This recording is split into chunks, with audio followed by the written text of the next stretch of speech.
কিতাবুল মুকাদ্দাস Bible, হ্যাঁ, old testament বুক আনলেন। অর্থাৎ মূল কথা হচ্ছে যে ফেরাউন তার জন্মদিনটা পালন করলো সুন্দরভাবে সেদিন।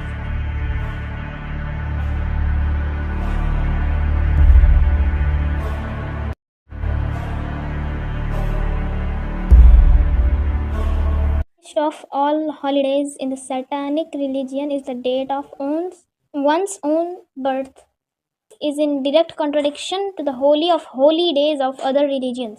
তাহলে এটার মানে কি? The highest of all holidays, মানে মানে সবচেয়ে বড় উৎসব হ্যাঁ, সবচেয়ে বড় ইন দ্য উৎসব স্যাটানিক রিলিজিয়ন, মানে শয়তানের ধর্মে ধর্মে, is the date of one's own birth, অর্থাৎ একজনের নিজের জন্মদিন। জন্মদিন অর্থাৎ একজনের নিজের জন্মদিনটা হচ্ছে শয়তানের ধর্মে সবচেয়ে বড় উৎসব। উৎসব। তারপর আবার বলছে কি, this is in direct contradiction to the holidays of others religions, মানে আদার রিলিজিয়নস, মানে এটা সরাসরি স্ববিরোধী অন্যান্য ধর্মের সাথে। অর্থাৎ কোনো ধর্মেই এই জন্মদিন পালন করতে বলা হয়নি, শুধুমাত্র স্যাতানিক রিলিজিয়নে। তার জন্মদিন যারা পালন করে এটা স্যাতানিক রিলিজিয়ন, শয়তান অনুসরণ করা হয়। আর এটা বিদাত কেন, এটা আমি বলেছি। আর বিদাত কেন বর্জনীয় বিষয়, আমার একটা বই আছে যেন, ওখানেও আমি এই বিষয়টা উল্লেখ করেছিলাম জন্মদিন পালন করার ব্যাপারে। পাশাপাশি যারা রাসূল সাল্লাল্লাহু আলাইহি ওয়াসাল্লাম জন্মদিন পালন করে, ঈদ মিলাদুন নবী, তাদেরকেও সুন্দরভাবে খণ্ডন করা হয়েছে ওই বইতে। তো যাই হোক, তুমি বুঝতে পেরেছো যে জন্মদিন পালন করাটা হারাম এবং বিদাত এবং শয়তানের কাজ, ঠিক আছে? আর তুমি তো জানো আমিও জন্মদিন পালন করেছিলাম আগে, 2018 সালে। কিন্তু পরবর্তীতে আমি ছেড়ে দিয়েছি, আর করিনি। 2019-এর পর আর করিনি। হ্যাঁ, তো যাই হোক, জন্মদিন পালন করা এটা যেহেতু হারাম কাজ, শয়তানের কাজ, সুতরাং এটা করা যাবে না, ঠিক আছে? এখন আমি কিছু কথা বলি তোমাকে। সেটা হচ্ছে যে এই জন্মদিন পালন করা হারাম, এটা বুঝলাম, হ্যাঁ। আর আমিও জন্মদিন পালন করেছি, এটাও জানো। আর এই জন্মদিন পালন করা হারাম, বিদাত, এগুলো সবাই বুঝেছো, হ্যাঁ। আর আজকের দিনটা তুমি মনে করছো যে আমি হয়তো ভুলে গেছি, হ্যাঁ, কিন্তু তুমি এখন কোন ক্লাসে পড়ছো? ক্লাস 5-এ। তোমার যেদিন জন্ম হয় 2013 সালের 12 জুলাই, রমজান মাসের 2 তারিখ, সেদিন ছিল শুক্রবার। তখন আমি ক্লাস 5-এ পড়তাম। অর্থাৎ তুমি আজকে যে ক্লাসে পড়ছো, যেদিন তোমার জন্ম হয় তখন আমি ক্লাস 5-এ পড়তাম। সুতরাং বুঝতে পারছো বিষয়টা আমি কিভাবে ভুলি, তাই না? পাশাপাশি আজকে তোমার ডেটটাও মিলে গিয়েছে, মানে শুক্রবার প্লাস 12 জুলাই, এবং তোমার 11 বছর কমপ্লিট হলো এবং তুমি ক্লাস 5-এ পড়ো, তাই না? কতগুলো জিনিস একসাথে মিলে গিয়েছে, তাই না? তারপরেও এই বিষয়টা তোমাকে বোঝানোর জন্য আজকে আর কি এটা করা আয়োজনটা। যে জন্মদিন পালন করা এটা হারাম, বিদাত, শয়তানের কাজ। ফেরাউন জন্মদিন পালন করেছিল, যেহেতু এটা ফেরাউন করেছিল, এগুলো আমাদের জন্য করা যাবে না। নাহলে ফেরাউনের অনুসরণ করছি আমরা। তার আশা করছি বুঝেছো জন্মদিন পালন করবে, মানে তুমি তো করোনি, তোমার জন্মদিন পালন করা হয়নি সাধারণত কোনোবারই, হ্যাঁ। আচ্ছা, তুমি কি আর কখনো জন্মদিন পালন করবা বা জন্মদিন নিয়ে চিন্তা ভাবনা করবা যে এটা স্পেশাল দিন মনে করবা? না, জীবনে না। কেন? কারণ এটা ফেরাউনের কাজ, আর শয়তানের ধর্মে এটা সব থেকে বড় উৎসব। হ্যাঁ, আর এটা ইসলামে বিদাত, এটা বিদাত আর হারাম। বিদাত এবং হারাম, হ্যাঁ, অর্থাৎ সবই একসাথে, তাই না? হ্যাঁ। তো এটা মানে এটা অনেক বড় একটা পাপ, এবং একদিক থেকে দেখতে গেলে এটা শিরকের পর্যায়ে চলে যাবে, তাই না? যেহেতু এটা ফেরাউনের কাজ, তার অনুসরণ করলে তার সাথে যা মানে হাসর হবে। হ্যাঁ, তার রাসূল সাল্লাল্লাহু আলাইহি ওয়াসাল্লাম কি বলেছেন, যে ব্যক্তি যার অনুসরণ করবে সে তার অন্তর্ভুক্ত, যে ব্যক্তি বিজাতীয়দের সংস্কৃতি অনুসরণ করবে সে তাদেরই অন্তর্ভুক্ত। সুনান আবু দাউদ হাদিস নাম্বার 4031। সুতরাং তাদের অনুসরণ করা যাবে না কোনোভাবেই। তো আশা করছি এই বিষয়টা আপনারাও বুঝতে পেরেছেন, যে আজকে এটা নাটকের মাধ্যমে আমরা বললাম আর কি, বিষয়টা বুঝালাম যে জন্মদিন পালন করা এটা নিকৃষ্ট, হারাম, কবিরা গুনাহ, এবং এটা হচ্ছে অনেক বড় ধরনের একটা পাপ, ইসলামে এটা বিদাত, হ্যাঁ। আর এই জন্মদিন পালন করা শয়তানের ধর্মের সবচেয়ে বড় উৎসব। তো আশা করছি আপনারা বিষয়টি নিয়ে সচেতন হবেন। আর এটা যেহেতু ইহুদি খ্রিস্টানরা করে, তাদের অনুসরণ করাও যাবে না কোনোভাবে। আর এটা ইহুদি খ্রিস্টান ধর্মেও নিষিদ্ধ, যেহেতু এটা ফিরআউন চালু করেছিল। তারপরেও তারা করছে, কিছু করার নাই, কিছু বলারও নাই। আর তাদের দেখা দেখি মুসলিমরাও করছে। আচ্ছা, এটা খুব ভালো বিষয় যে তুমি রাবিতকে জন্মদিন বিষয়ে কথা বলেছো, এটা অনেকটাই ভালো। হ্যাঁ, অবশ্যই এইভাবে জন্মদিন পালন করা এগুলো তো পুরোটাই মানে কি বলবো অমুসলিমদের কালচার, তাই না? এই জন্য আর কি আমি তাকে এভাবে বুঝিয়েছি। আর তোমার আর আমার বেশ কিছু শর্ট ফিল্ম ছিল, তার মধ্যে আরো বিষয়গুলো বলতে পারতো রাবিতকে। হ্যাঁ হ্যাঁ, ওটা আমি এই 12 জুলাই সেদিনই বলেছিলাম, কিছুক্ষণ আগে হ্যাঁ, আমি যে খেলছিলাম ওখানে, আমি আর রাবিক। তো তার আগেই তাকে এই বিষয়ে আমি বলেছিলাম যে আমরা যে নামাজ পড়তে গেলাম, নামাজ নিয়ে যে শর্ট ফিল্ম বানিয়েছিলাম সে বিষয়ে কথা হয়েছিল। নামাজ সম্পর্কে, বোনাস সম্পর্কে, তারপর আরও এই বিষয়ে কথা হয়েছিল আর কি।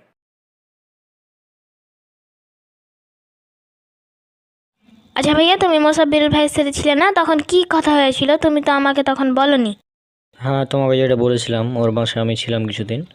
তো সেটা হচ্ছে যে আমি যে সময় ওর বাসায় পৌঁছালাম, তো ওই সময় আসলে কী হয়েছিল যে নামাজের সময়, তো সে আমি বললো যে চলো নামাজে, আমি বললাম নামাজে যাবো না, হ্যাঁ তুই যা। তখন সে আসলে আমাকে নামাজের গ্রুপটাতে বুঝাই।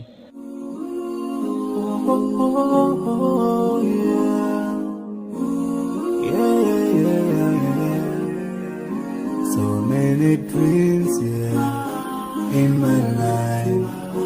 I dream a lot of things in my life.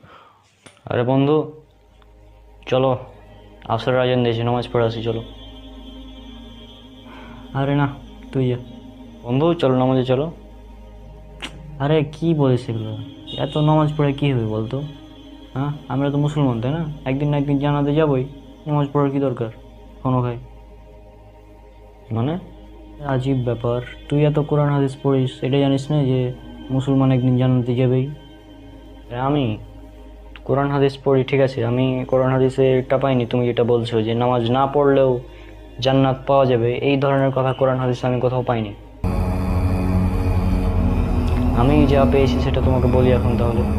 তোমার কাছে কোরআনের অ্যাপ আছে, ওই অ্যাপে তুমি এখন ঢুকো, সূরা মুদাসসির ৭৪ নম্বর সূরা, আয়াত নম্বর ৪২ এবং ৪৩, সেই আয়াতটা তুমি পড়ো। কী লেখা আছে তুমি নিজেই পড়ো।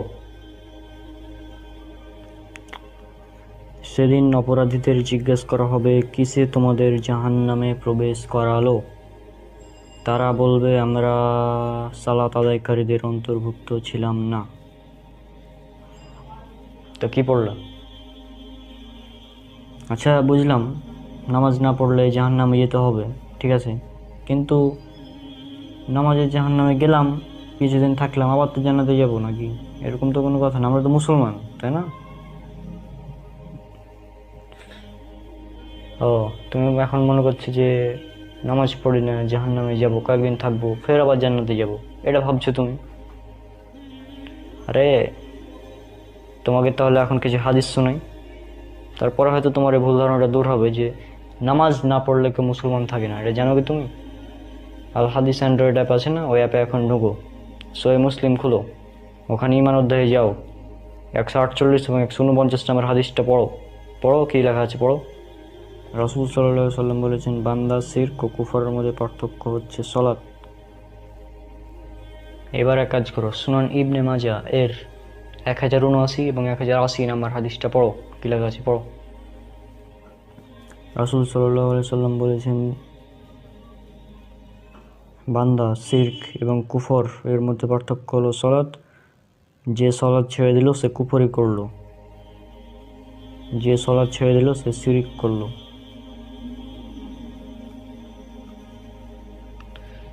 এবার বলো, এসব কোরআন এবং হাদিস পড়ে, কোরআনের আয়াত এবং হাদিস পড়ে কি বুঝলে তুমি? নামাজ না পড়লে কে মুসলমান থাকে না। মুসলমান যদি তুমি হতে চাও তাহলে তোমাকে নামাজ পড়তেই হবে, যেভাবে হোক। নামাজ ছাড়া তুমি মুসলমান থাকতে পারবা না। তুমি যদি, হ্যাঁ, আর ওই যে তুমি হাদিসটা বলছো, কথা বলছো যে মুসলমান একদিন জান্নাতে যাবেই, এটা হচ্ছে সহিহ বুখারীর একটা হাদিসে, সেখানে বলা আছে যে যাদের মধ্যে সরিষা পরিমাণ ঈমান থাকবে তারা জান্নাতে যাবে। কিন্তু তুমি নামাজ না পড়লে তোমার ঈমানই থাকে না, তুমি কীভাবে যাবা? তাই না? তোমার যাওয়ার তো কোনো চান্স নাই। সুতরাং তুমি যদি জান্নাতে যেতে চাও তাহলে তোমাকে নামাজ পড়াই লাগবে 5 ওয়াক্ত দিনে, না পড়লে জান্নাত হাতছাড়া হয়ে যাবে তখন। আর ভেবে দেখো, সময় এখনো আছে, কি করবা? আমার কাজ দাওয়াত দেওয়া, আমি দিচ্ছি, তুমি না মানলে কিছু করার নাই। তুমি নামাজে গেলে চলো, না হয় আমি গেলাম।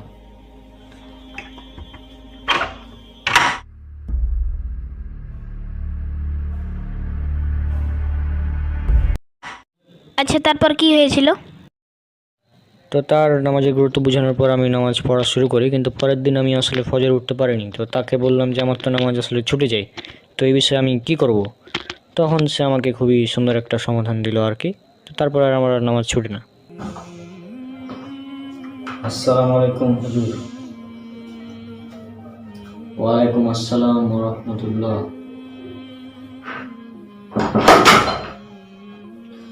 হুজুর, আমার একটা সমস্যা ছিল, তো আপনি যদি শুনতেন সমস্যাটা। কি সমস্যা তোমার? জি, আমার নামাজ পড়তে পারি না। নামাজ পড়তে ইচ্ছা হয়, কিন্তু আমি ঘুম থেকে উঠতে পারি না, বিভিন্ন কারণে নামাজ পড়া হয় না। তুমি এই জন্য নামাজ পড়তে পারো না, কারণ হচ্ছে যে তুমি নামাজটাকে ভালোবাসতে পারো না ঠিক মতো। মানে মানে তুমি এখানে এসে বসো, আমি তোমাকে বুঝাই। আচ্ছা, তাহলে আপনি বলছেন যে আপনার নামাজ পড়া হচ্ছে না, তাই তো? জি। মানে আপনি ফজরের সময় ঘুম থেকে উঠতে পারেন না? জি জি। এই যে মনে করেন আপনার আপনার প্রিয় খেলোয়াড়কে। আমার প্রিয় খেলোয়াড় হচ্ছে মেসি। জি। তো মনে করেন আপনাকে মেসি একদিন কল দিল। তখন আপনি কি করবেন? আপনি কি বলবেন যে এই থাক, মেসি তো কল দিয়েছে, আমি ফোন কি ধরবো, ঘুমাই, আমার কাছে ঘুমটা বেশি জরুরি? আপনি কি এটা করবেন? আপনি এটা কি বলেন? মেসি যদি আমাকে কল দেয় তাহলে আমি ঘুম মানে আমি তো সাথে সাথে মানে যে বা ওয়াশরুম থেকে ভালো মতো মুখ হাত ধুয়ে তারপর ওর সাথে কথা বলবো? কি বলেন আপনি? আমি ঘুমাবো না। এই তো, মেসি যখন কল দিয়েছে তখন কিন্তু আপনি ঠিকই তাড়াহুড়া করে রেডি হয়ে ওর সাথে কথা বলতে যাচ্ছেন, কিন্তু যখন আল্লাহ সুবহানাহু ওয়া তাআলা নামাজের জন্য আজান দেওয়া হচ্ছে, এভাবে তো ভেবে দেখিনি। নামাজ তো হচ্ছে কি আল্লাহর সাথে কথা বলার মাধ্যম, তাই না? তো আল্লাহর সাথে কথা বলার জন্য যখন আপনাকে কল দেওয়া হচ্ছে আজানের মাধ্যমে, তখন আপনি ঠিক ঘুমাচ্ছেন। তাহলে বিষয়টা কি হলো? আপনার কাছে আল্লাহর চাইতে মেসির মূল্যটা বেশি হয়ে গেল না? এই বিষয়টা একবার ভেবে দেখুন। মেসির সাথে কথা বলার জন্য আপনি ঘুম থেকে উঠতে পারেন, মেসির খেলা দেখার জন্য আপনি ঘুম থেকে উঠতে পারেন, তারপর ধরেন বিভিন্ন কাজ করার জন্য আপনি ঠিকই ঘুম থেকে উঠতে পারেন, কিন্তু আল্লাহর সাথে কথা বলার জন্য আপনি ঘুম থেকে উঠতে পারেন না।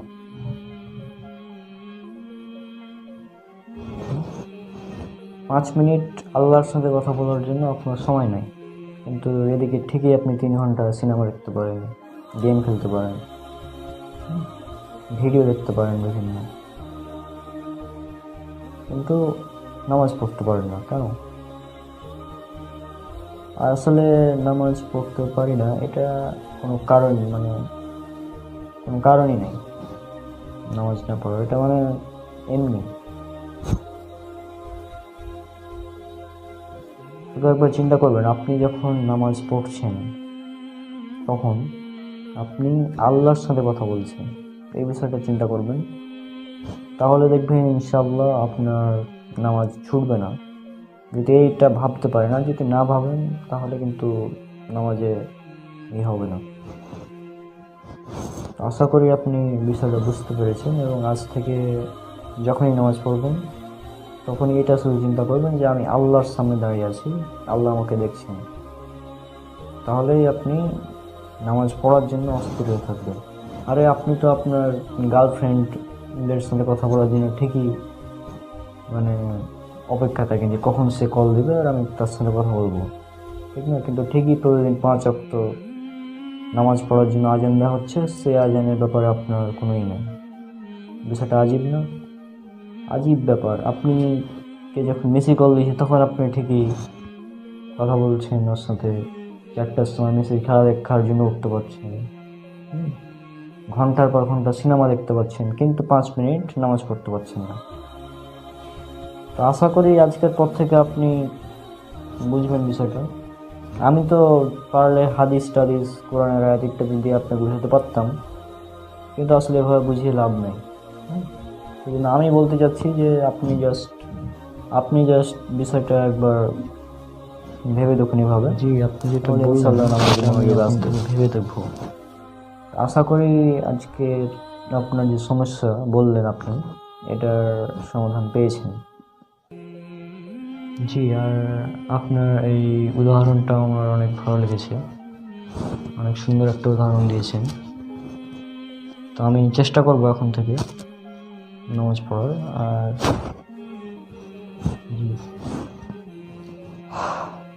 জি জি অনেক ধন্যবাদ আপনাকে। ও আচ্ছা আচ্ছা।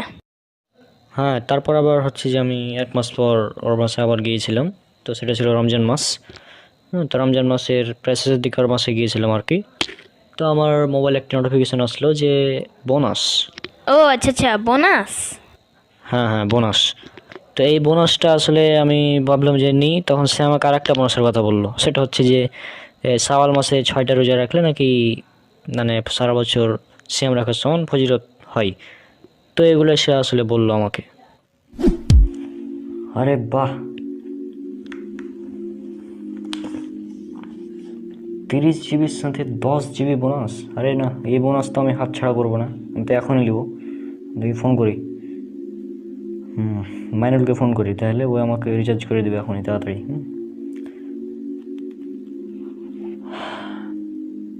ওয়ালাইকুম আসসালাম বন্ধু। ও এক কাজ করতো, তুই তাড়াতাড়ি এখনই দোকানে যা, নাহলে তোর যদি বিকাশে টাকা থাকে তাহলে আমাকে এখনই দে রিচার্জ করে। মানে তোর টাকা আছে বিকাশে? ও তাহলে তো মজা, এখন রিচার্জ দে। হ্যাঁ, ওই আমি 30 জিবির সাথে 10 জিবি বোনাস পাচ্ছি, আর এই বোনাসটা হাতছাড়া করা যাবে না, যাই হয়ে যাক। মানে দুনিয়া উল্টে গেলেও আমি এই বোনাস হাতছাড়া করবো না। আচ্ছা, এখন রিচার্জ দে তাহলে। কী ব্যাপার রনক ভাই, দেখছি খুব বোনাস পাগল হয়ে গেছেন আপনি। জি ভাই, আরে আপনি দেখেন একটা বিষয়, বোনাস আসলে বোনাস পাগল তো সবাই, তাই না? বোনাস কেউ হাতছাড়া করে নাকি? 30 জিবি নিচ্ছি আমি, 30 জিবির সাথে 10 জিবি বোনাস পাচ্ছি, এটা ভালো ব্যাপার না? আর কোনো পাগল ছাড়া এই বোনাসকে হাতছাড়া করবে কি আপনার মনে হয়? যারা পাগল তারা এই বোনাসটা হাতছাড়া করবে। তো শুধু দুনিয়ার বোনাস নিয়ে পড়ে থাকলে কি হবে? আখিরাতের বোনাস নিয়ে একবার চিন্তা করেন। আখিরাতে আবার কিসের বোনাস ভাই? আখিরাতের একটা বোনাস আছে, এবং বিশেষ করে এই মাসের একটা বোনাস আছে। আপনি এখানে আসেন, আমি বলছি। আমি ওখানে আসবো। আচ্ছা, আসছি।